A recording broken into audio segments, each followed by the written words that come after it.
Biblia inasema ya kwamba mtu yeyote awe mtoto, awe mama, awe kijana, awe mzee, mtu yeyote, awe mfupi, awe mrefu, kama umeamua na unataka kumfuata Yesu, kuna masharti. Bwana asifiwe. Haya masharti yalipewa mtu yeyote. Si aina fulani ya watu, si wale ambao wako kazini, si wale ambao wako kwa biashara, si wale ambao wako na pesa, si wale ambao hawana. Lakini masharti haya ya kumfuata Yesu yamepewa kila mwanadamu anayekuwa na tamanio la kumfuata Yesu. Bwana asifiwe. Inawezekana kwamba unaweza kuwa uko kanisani, uko kwa ibada, lakini hata huna matamanio ya kumfuata Yesu. Umekuja kwa sababu ni nafasi, huendi kazini, huna cha kufanya, umekuja so huna nafasi. Lakini anasema kama unataka kumfuata Yesu ni mpaka ukamilishe haya masharti. Na anasema jambo la kwanza la kumfuata Yesu, jikane. Bwana asifiwe. Hiyo ni hatua ya kwanza. Kama umeanza step 1, kama mtoto mchanga bila anaanza kutembea, anasema hatua ya kwanza, jikane. Bwana asifiwe. Kujikana ni kujihisi ya kwamba wewe huna thamani zaidi ya Yesu. Kujikana ni kuona ya kwamba hata yale ambayo anayafanya ni bure, lakini Yesu ndiye muhimu. Bwana Yesu asifiwe. Ile biashara unafanya, unapotambua ya kwamba hata ni bure bila Yesu, maana Yesu ni muhimu. Ile kazi unafanya, utambua ya kwamba hata ni bure. Chochote ambacho unakifanya, utambua ya kwamba hakina thamani kama hakuna Yesu ndani yake. Bwana asifiwe. Na anasema huko ndiko kujikana. So hiyo ndio hatua ya kwanza, kumuona Yesu kuwa wa thamani zaidi ya chochote katika ulimwengu huu. Kumuona Yesu kuwa wa thamani hata zaidi ya ile pesa ambayo iko mfukoni. Kumuona Yesu kuwa wa thamani hata zaidi ya kile chakula ambacho kiko pale nyumbani. Kumuona Yesu ya kwamba anatamani hata zaidi ya yule mume wako. Kumuona Yesu anatamani hata zaidi ya yule mtu wako. Bwana Yesu asifiwe. Ama wanawake wanatamani zaidi ya Yesu, ama wanaume wanatamani zaidi ya Yesu. Unapomuona ya kwamba yule Yesu anatamani zaidi ya chochote unachoweza kukimiliki, ni sehemu ya kwanza ya kuanza kujikana. Bwana asifiwe.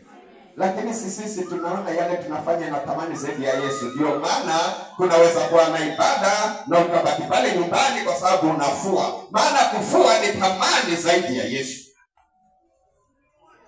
Bwana asifiwe. Sasa kuna watu wanaweza kosa ibada, na ni wakati wa ibada amejipa shughuli nyingi. Hiyo siku ya ibada ndio siku yake ya kwenda kusalimia. Kule kwa anti yake ni tamani zaidi ya Yesu. Kuna watu ambao siku ya Jumapili ndio siku ya kwenda kusalimia watu. Nyosha mkono kuombea. Ile Jumapili ndio siku yako ya kwenda kusalimia. Nenda kwa anti. Hata Yesu alipoambiwa na wanafunzi wake, hatukuja maana hata tumeenda mazishi, tumeenda harusini, tumeenda, akasema nyinyi acheni mchezo. Maana yeye ni wa thamani zaidi ya yale mambo ambayo tunafanya. Bwana asifiwe. So usione kwamba kile unafanya kina thamani. Jambo ni muhimu, lakini hakina thamani kama kumfuata Yesu. Hakina thamani kama kumweka Yesu katika nafasi ya kwanza kwa chochote unachofanya. Bwana Yesu asifiwe. Sasa kuna watu wanahisi kile walicho nacho cha thamani zaidi kuliko Yesu. Hata wakiambiwa kilete kwa Yesu hawataki, si ndio? Maana kina thamani. Lakini maandiko yanasema utakuwa hujajikana. Hebu jikane mwanzo, jikane. Hisi ya kwamba hakuna kitu katika ulimwengu huu kinachoweza kuwa na thamani kama Yesu. Hisi hiyo. Na unapohisi katika hiyo njia, utakuwa umeanza kujikana. Alafu anasema the moment unapomaliza kujikana, kwa sababu hiyo ni hatua ya kwanza, sasa jitwike msalaba wako ifuate. Maana si umejikana, sasa jitwike msalaba wako uonekane. Yesu ni msalaba. Lakini katika hili andiko, msalaba ni kama mahitaji. Yale mahitaji yote ambayo mwanadamu anayo, chochote ambacho anataka kukipokea, chochote ambacho anakitaka, anatembea nacho akienda kwa Yesu wakati amejikana. Bwana Yesu asifiwe. Hili inaonyesha ya kwamba hata muujiza unafanyika kwako wakati umejikana. Bwana asifiwe. Sasa unajitwika msalaba wako. Chochote unachokihisi kwamba hiki kitu kinaweza kuwa na matatizo maishani mwangu, peleka kwa Yesu. Nenda nacho. Hata kama ni mgonjwa, nenda kwa Yesu vile vile baada ya kujikana. Ndio anasema hata sikuja kwa wazima, nimekuja kwa wale ambao si wazima. Watu wazima, watu ambao wana afya, hawahitaji daktari. Jitwike msalaba wako umfuate. Mfuate na chochote. Mfuate na kile ambacho kinakutatiza katika maisha yako baada ya kujikana. So hatua kubwa ni ile ya kujikana. Bwana asifiwe. Kuamka saa 9 kuomba ni kujikana, maana usingizi ndio huo. Na wengine anaamka anasema Baba katika jina la Yesu amerudi kulala. Maana hiyo ndio time hiyo. Hata wachawi si wanaroga time hiyo, maana watu hawataki kuamka. Sasa hiyo time kama hukuamka ndio mara nasikia wasukuma huko wasukuma huko. Maana umekataa kuamka, umekataa kujikana. Bwana asifiwe. Hata sikiulize hilo swali, maana nikiuliza ni wangapi wanaamka saa 9 waombe, naweza kupata 3 ama 4. Maana hiyo saa ndio basi mmelala. Hata mtu akikanyaga mlango usikii. Usikii? Maana umelala. Jikana. Bwana asifiwe. Tunapotangaza ibada, kama mama si watakuwa na ibada kila siku, wengi hawatajikana, si ndio? Hawatamuona Yesu watamani, wataendelea na mambo yao, hawatakuja ibada. Na si kwamba wamekuwa busy, hapana, hawako busy, lakini hawatakuja. Bwana asifiwe. Lakini kama unataka kufanya jambo na Yesu akusikie, hebu jikane. Tunajua kwamba katika ulimwengu kuna mambo mengi, lakini achana nayo, jikane. Hebu hatua ya kwanza muone Yesu kwa thamani. Na kama utamuona Yesu kwa thamani, kila mmoja hutafuta cha thamani kwanza. Ama nani anaweza kutafuta kitu ambacho hakina thamani kwanza thamani? Si unaanza cha thamani, ndio utafuta yale mengine. Kumaanisha kwamba Yesu Kristo ana nafasi kubwa katika maisha yako wakati unataka kumfuata. Bwana Yesu asifiwe. Na nasema unapojitwika msalaba wako, unapomfuata. Alafu mstari wa 27 anasema, anataja mshahara. Mstari wa 27 anataja mshahara. Anasema nitamlipa kila mtu. Hapa amesema kila anayetaka kunifuata. Alafu pale 27 anasema kila mtu aliyemfuata atamlipa. Alafu anasema nitakulipa kwa kadri. Hebu soma. Atakulipa kadri 27. 27 inasema kwa sababu mwana wa Adamu atakuja katika utukufu wa Baba yake pamoja na malaika zake, ndipo atakapomlipa kila mtu kwa kadri ya matendo yake. Haleluya. Bwana Yesu asifiwe. Bwana mstari wa 24 anasema ukitaka kunifuata, so si lazima hiyo. Ukitaka utamfuata, usipotaka utamfuata, si ndio? Lakini 27 anasema mshahara ni wa nani? ni wa kila mtu, hata yule ambaye hajamfuata na mshahara wake. Bwana asifiwe. Hapa ni yule anayetaka kumfuata, lakini wakati wa mshahara ni wa kila mtu. Lakini atalipaje? Atalipa kulingana na kile ulichokifanya. Kama matendo yako yalikuwa maovu, una mshahara. So fanya sana uovu, lakini mshahara wa dhambi ni si mshahara. Bwana asifiwe. Anasema mshahara wa dhambi ni mauti. So yule wa dhambi yana mshahara. So kama unataka mauti, endelea fanya kabisa. Lakini anasema ule mshahara wengine ni uzima. Bwana asifiwe. Ni afya, ni mambo mema. So kila mtu atalipwa, kila mtu. Iwe umemfuata hujamfuata. So una nafasi ya kuanza kuchagua aina yako ya mshahara, maana utalipwa kwa matendo uliyoyatenda yana mshahara.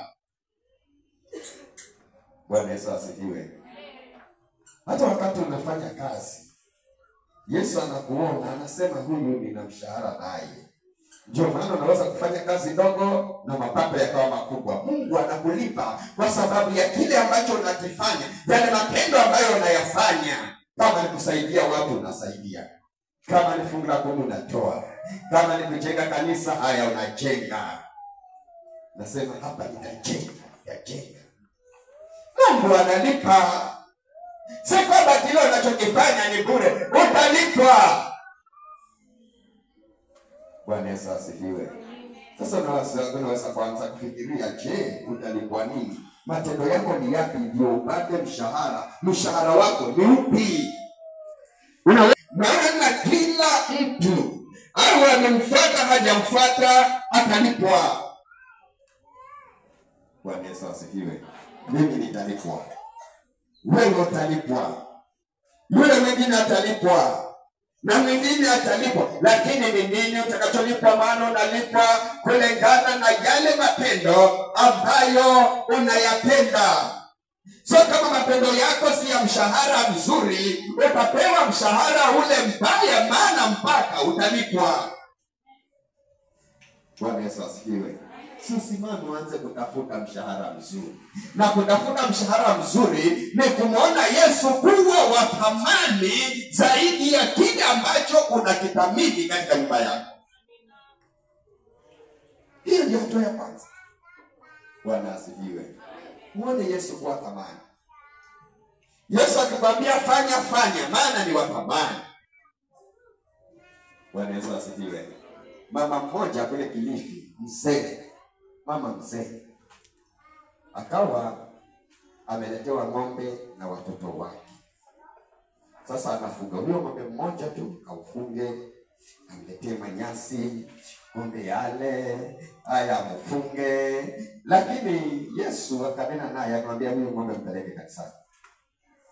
Akamchukua akampeleka, maana amesikia sauti na anamthamini Yesu kuliko yeye. Lakini baada ya muda watu wakamletea ng'ombe sasa grade. Ile ilikuwa si ya grade. Sasa wakaanza kuleta ng'ombe za grade. Akaletewa ng'ombe 3 za grade. Akaanza kunywa maziwa, akaanza kunenepa, akaanza kuuza, maana amemthamini Yesu. Sisi tunathamini kile ambacho tuko nacho. Bwana asifiwe. Si vile tuko navyo ndivyo tunaviona vya thamani. Hata tunakosana kwa sababu ya vile tuko navyo. Lakini Yesu anasema simama na yeye kwanza. Mthamini yeye kwanza zaidi ya kila kitu. Alafu anasema mshahara wako utakuwa mzuri. Bwana asifiwe. Mshahara wako utakuwa mzuri. Utakuwa mshahara wa amani, utakuwa mshahara wa furaha, utakuwa mshahara ambao hauna machozi. Lakini wakati unalipwa mshahara wa maovu na kuthamini kazi zako na vitu vyako, mshahara utakaopewa utakuwa na machozi. Bwana asifiwe. Ni wangapi wanataka mshahara wa machozi? Najua tunataka mshahara wa furaha na amani, si ndio? Basi kutafuta kujua ya kwamba chochote unachokifanya ukifanye kwa ajili ya Yesu Kristo. Yesu Kristo awe ndiye wa thamani zaidi ya kila kitu. Bwana asifiwe. Yesu awe ndiye wa thamani zaidi ya chochote unachokifanya. Na unapotambua hilo, utakosa ibada, utakosa maombi, utakosa kutoa, utakosa wakati wa sifa. Chochote kinachomhusu Yesu utakosa, maana umemthamini yeye. Bwana asifiwe. Si hata wakati nikiitisha 100 nikamilishe, si watu walikuwa wanathamini ile 100, nasema hii ni ya sukuma na tomato, si ndio? Basi nimeitisha mimi mpaka nikaangalia hivi. Uzuri na viongozi, unajua kiongozi ni kiongozi, hata kama huna utafuti. Sasa wale washirika kachana nao, wakanunua tomato na sukuma, sivyo? Kapambana na wale viongozi wakaniletea. Lakini pia hata wameleta, lakini bado anafikiria huyu mchungaji ile 100 amechukua, hajui kama ilikuwa yake. Yaani kuna watu hata sahihi wanafikiria ya kwamba ile 100 hajui kama ni ya nini. Amenivunjia bajeti zote. Yaani 100 nimekuvunjia bajeti, si ndio? Wengine nimewavunjia bajeti ile 100. Kwa sababu gani? Kwa sababu amethamini zaidi. Bwana asifiwe. Amethamini zaidi. Lakini unapomthamini Yesu zaidi ya chochote, mara nyingine naweza kuingia hapa kanisani nikaitisha ile ya ujenzi, watu wakakosa kutoa, kaambiwa bado 400, 500, nasema nitatoa. Mara nyingine leo sana nilitia, nasema shika hii 500, namwambia rudisha huko. Nitoa, natoka hapa nikiwa hivyo, naenda tu nyumbani, nangoja muujiza. Bwana asifiwe. Nangoja, maana nimethamini Yesu kwanza. Sijui kama huwa anashangaa. Sasa hivi mpa anairudisha, anasema eka kwa muujiza, tukamilishe hiyo 100 ambazo zimebaki, halafu naenda zangu. Maana najua kilicho cha thamani zaidi ya kila kitu ni nani? Yesu. Ni wangapi wanaviweza hivi? Kama wanaviweza nyosha mkono. Kama unaviweza ya kwamba umthamini Yesu zaidi ya chakula ya nyumbani, nyosha mkono. Hakuna. Kama nikulia ndio. Narudia, labda hamjanielewa. Kama unamthamini Yesu zaidi ya chochote, nyosha mkono basi. Amen. Bwana Yesu asifiwe. Kama unathamini kile ulicho nacho zaidi ya Yesu, pia nyosha mkono pia tukuombee. Bwana asifiwe. So kuthamini Yesu kwanza. Yale mambo mengine yanakuja baadaye. Hata Yesu mwenyewe akasema, Biblia inasema, tafuteni ufalme wa mbinguni. Tafuteni ufalme wa mbinguni. Wengine hawajanena. Tafuteni ufalme wa mbinguni kwanza. Tafuteni ufalme wa mbinguni kwanza. Halafu mengine. Bwana asifiwe. Lakini si wengine, ufalme wa mbinguni unachukua nafasi ya 2, nafasi ya 3, nafasi ya 4, nafasi ya 5, hata nafasi ya 6. Lakini anasema ili yale tuko nayo yazidishwe. Bwana asifiwe.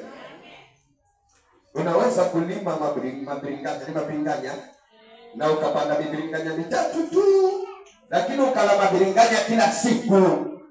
Mwenzako akapanda mabiringanya 100, haizai.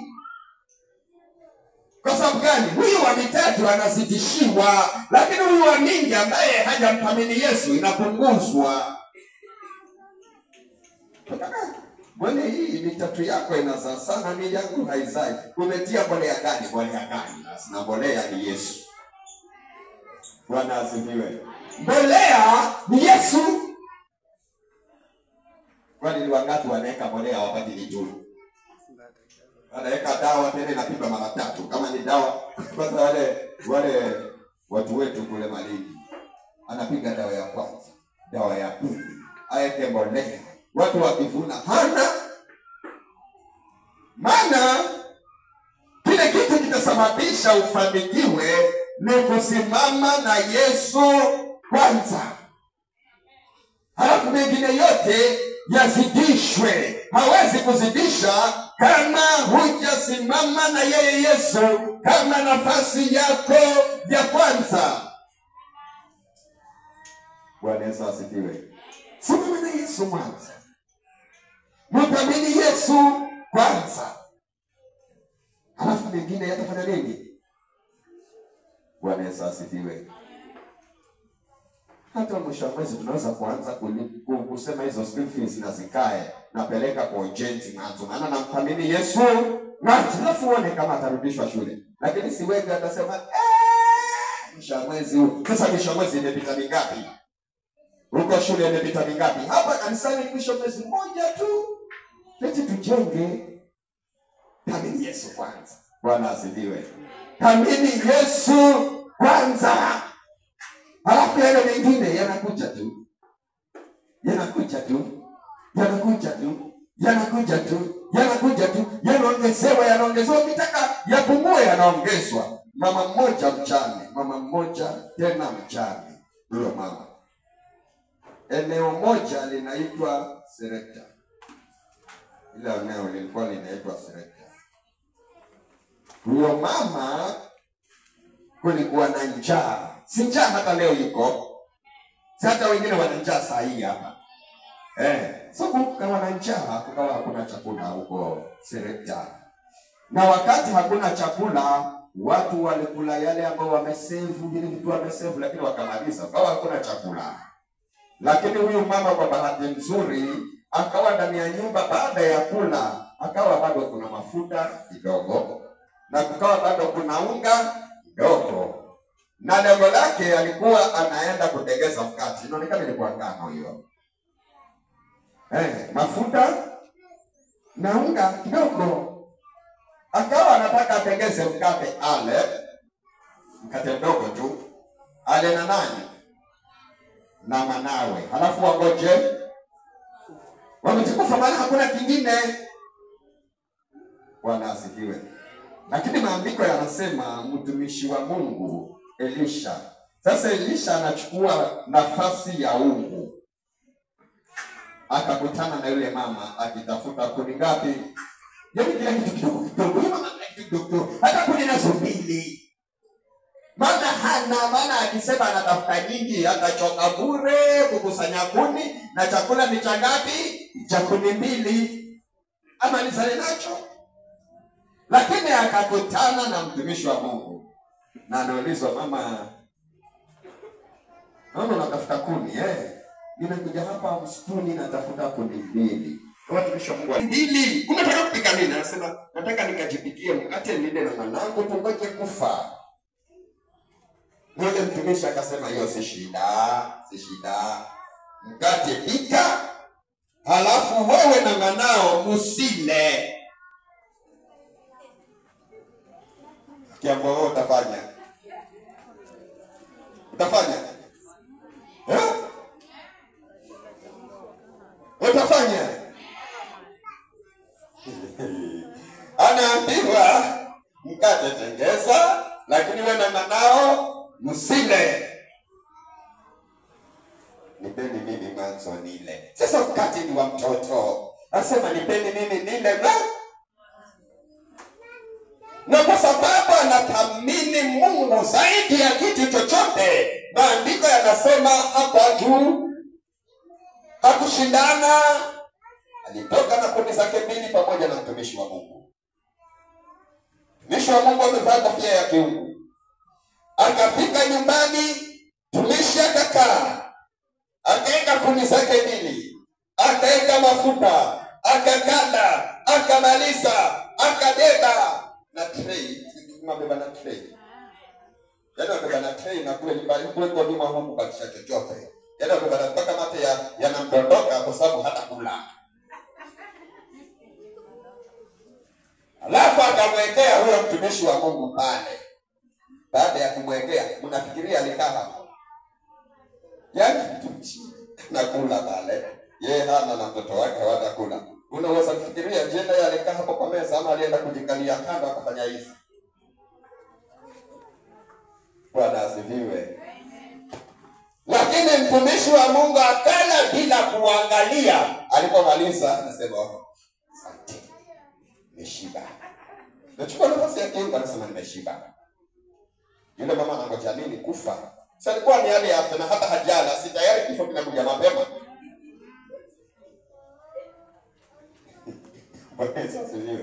Sasa yule mtumishi akasema, lakini anasema kwa sababu gani? Kwa sababu huyu mama amekosa kujithamini, amejikana, amemthamini Mungu kuliko yeye, na anasema hilo kapu la unga. Ujue huo unga umetolewa, so hilo kapu halina kitu. Maana silikuwa unga kidogo. So kama ameutoa kaukanda, ni kwamba hilo kapu lilikuwa halina kitu. Na hiyo chupa ya mafuta nayo kwa sababu yametoka haina kitu. Lakini mtumishi anasema hilo kapu lilokuwa na unga halitapungua unga. Bwana asifiwe. Na hiyo mafuta pia hayatapungua. Sasa imagine baada ya yule mtumishi wa Mungu kuondoka, sasa nipika mikate mpaka ikabaki, mingine alitupa. Maana ile njaa ya siku zote mpaka anamwangalia pia mtumishi wa Mungu anakula. Sasa kama alikuwa anapika mkate mmoja, unaweza kufikiria alipika mikate mingapi? Sasa alipika mingi, maana unga uko, mafuta iko, kwa sababu ya kumthamini Mungu kwanza. So alipika. Si hata nyinyi saa hii mara nyingine mnalala na njaa, si ndio? Lakini mkifuna mahindi si mnapika mpaka mnapigia kuku. Mkifuna mahindi yako kwa store, mnasahau kwamba mnalala njaa, si ndio? Nyote mnasahau, nyote kabisa mnasahau. Hata mnaambiwa simpime basi, sisi ni wawili. Sitie vikombe viwili tu nipigie hiyo. Wachukua mtungi na unajua nyinyi ni wawili. Wamimina kwa sufuria. Na unajua kwa wawili tu. Maana si unga huko. Bwana asifiwe. Si hata wengine wanakosana, maana kila siku kama mahindi yako kila siku chakula inabaki. Mpaka watu wanakosana hata hapa. Sasa kila siku chakula inabaki, kila siku chakula inabaki. Mnakosana. Mama anakuwa pika vikombe viwili tuko wawili, lakini mimi na mtu ati nitapunguza baadaye. Alafu chakula inabaki. Tena mchana utapika ibaki, jioni inabaki, na asubuhi hamli kiporo. Maana mahindi iko. Sasa huyu mama pia kwa sababu kapu imejaa na haipungui na mafuta iko, si alipika chakula ya kutosha mpaka ya kuibakisha. Lakini kwa sababu gani? Kwa sababu alimthamini Kristo kwanza kuliko kila alichokuwa nacho. Bwana asifiwe. So mara nyingine hatupokei vile vitu tunataka, maana tunavithamini kuliko Yesu. Na Yesu anasimama kando. Kiangalia mshahara hauongezwi, biashara haipanuki, pesa haziongezeki, shamba haliongezeki, mazao ni yale yale. Kwa sababu tunathamini hivyo vitu zaidi ya Yesu Kristo. Huyu mama akamthamini Mungu zaidi ya maisha yake. Bwana Yesu asifiwe. Si tutaanza kumthamini Yesu zaidi yetu. Si tutamthamini Yesu zaidi ya vile tuko. Si tutamthamini. Bwana asifiwe. Haleluya. Haleluya. Tutamthamini Yesu. Kwanza Jumapili ijayo, si ndio? Jumapili ijayo, si tutamthamini Yesu. Jumapili ijayo tutamaliza matoleo yote ya kujenga. Bwana asifiwe. Yaani, hebu niwaambie, mtu anaenda kuchukua mkopo, anaenda kuchukua loni kwa sababu nyumbani hakuna chakula, si ndio?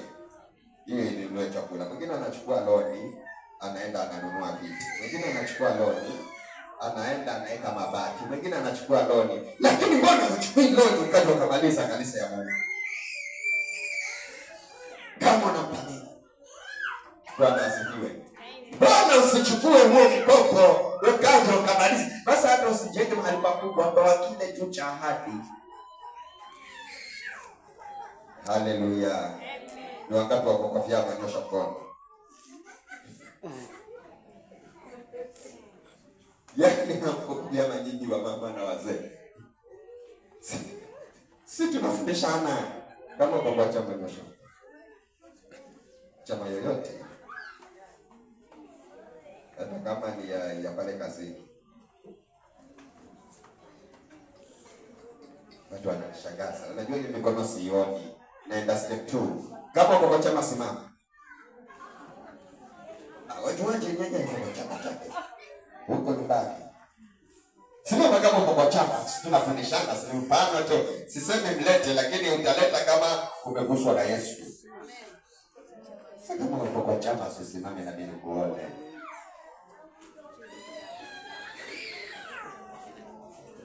Nyinyi ndio mko kwa chama pekee yenu. Wengine hawako. Wengine hawako kwa chama. Wengine hakuna kwa chama. Kama uko kwa sako simama. Sako yoyote. Sako. Sasa mama. Sasa siku yote bado mnadaiwa kwa vyama vingi. Simlikopa si ndio? Simlikopa kule kwa vyama. Mkaenda mkafanya mambo yenu. Lakini saa hii tunataka kujenga, mtakopa mtakopa. Kaeni. Bwana asifiwe. Hapjalipa kuna top up, kuna account B. Mambo yote mimi nayajua. Kuna top up, kuna account B, kuna nini nyingine? Heshima kwa chama. Ulitoka. So nataka nifundishe nini? Hiyo ni mifano. Hiyo ni mifano ya kwamba tumkabili Mungu zaidi ya chochote. Bwana Yesu asifiwe. Tumkabili Mungu zaidi ya chochote. Halafu vile vingine vyote vianze kufuata. Sisi huwapa mfano. Unajua mimi ni mfano. Wale watu wanasema ni living testimony. Ni mfano. Wakati Abednego yuko hapa. Susimame nimekutaja. Unajua ukitaja huwa ni baraka, si ndio? Wakati alipozaliwa tulikuwa tunataka kuweka mabati kule Victoria, kule juu. Ni extension ya kanisa. Na tukawa ni tutoe 1400. Lakini alipozaliwa ikawa sina pesa yoyote sasa. Ule wakati ni atoke hospitali ndio wakati mchanga umefika. Kama ni wewe unafanyaje? Ndio wakati mchanga umefika na ndio wakati huo wani atoke. Si unajua kama anatoka kuna bili, na transport, kuna baby care hapa ni baby show. Hivyo vitu vyote hivyo unanunua.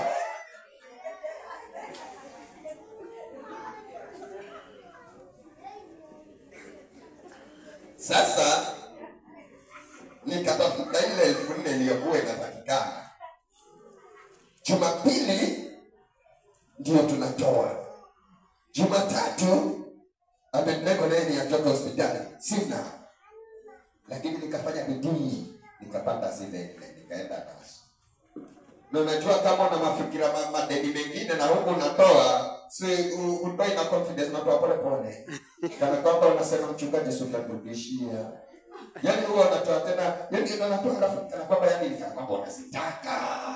Kana kwamba nikatoa lakini Jumatatu kaenda hospitali. Sina pesa. Afika hapo. Anguaka hapa hakuna deni, nitatoka tu.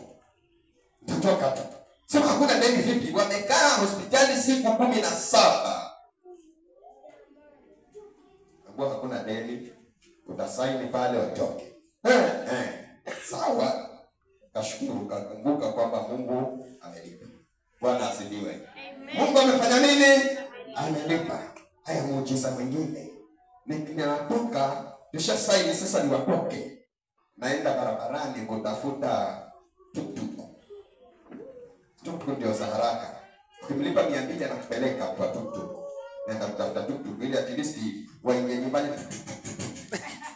Yaani waingie kwa mshosho kidogo.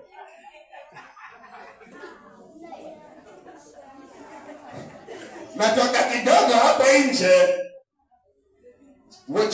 Watchman ni wale wanazunguka pale makadara wale. Bibi bro, waenda kufanya nini? Nasema naenda pale barabarani kutafuta tuktuk. Tafuta tuktuk ya nini basi? Ile dereva wapi ile sipo? Hapa ana kazi, acha kubeba upeleke nyumbani na jamii yako. Bwana asifiwe. Ambulance karudishwa Lady Krigi na Rivers. Unajua haingii na mbele na gidana. Inarudi. Ikakubeka. Bwana asifiwe. Ni kwa sababu gani? Si tunaongezewa. Ikashika barabara. Unajua ambulance anaweza fanya lolote. Mkifunga barabara yeye atapita hivyo. Haina sheria. Kasimamisha kibara yake. Yaani tunapishwa kila mahali, yani hakuna jam. Zinapishwa tu. Jamaa anapita mpaka tukaingia nyumbani. Tukashuka. Bwana asifiwe. Kwa sababu gani? Ya kumthamini Yesu. Tupige makofi. Lakini tuuliza, maviweza wengine? Bwana asifiwe. Wengine maviweza. Ikiwa fungu la 10 lenyewe itapiga maka. Kuna mtu tangu Januari mpaka tuko mwezi wa 6, hakuna hata siku ametoa hata mara moja. Huu muujiza utatoka wapi? Bwana asifiwe. Huu muujiza unaohitaji utatoka wapi? Hebu tusimame. Bwana asifiwe. Tumtazame Yesu Kristo kwanza zaidi ya mambo yetu. Sasa kuna mambo yenu lakini hamtayamaliza, mtayaacha. Hebu mtazame Yesu kwanza. Halafu fanya yale mambo yako na Yesu Kristo atakulipa. Atakulipa mema, atakulipa furaha, atakulipa afya. Na chochote unachohitaji atakiachilia. Bwana Yesu asifiwe. Hebu tusimame tukatoka kwa kwenda mbele za Bwana. Mwambie Yesu, ninahitaji kusimama na wewe. Nahitaji kusimama na kazi yako na huduma yako. Nahitaji kusimama na wewe Yesu. Na Yesu yuko tayari kwa ajili yako.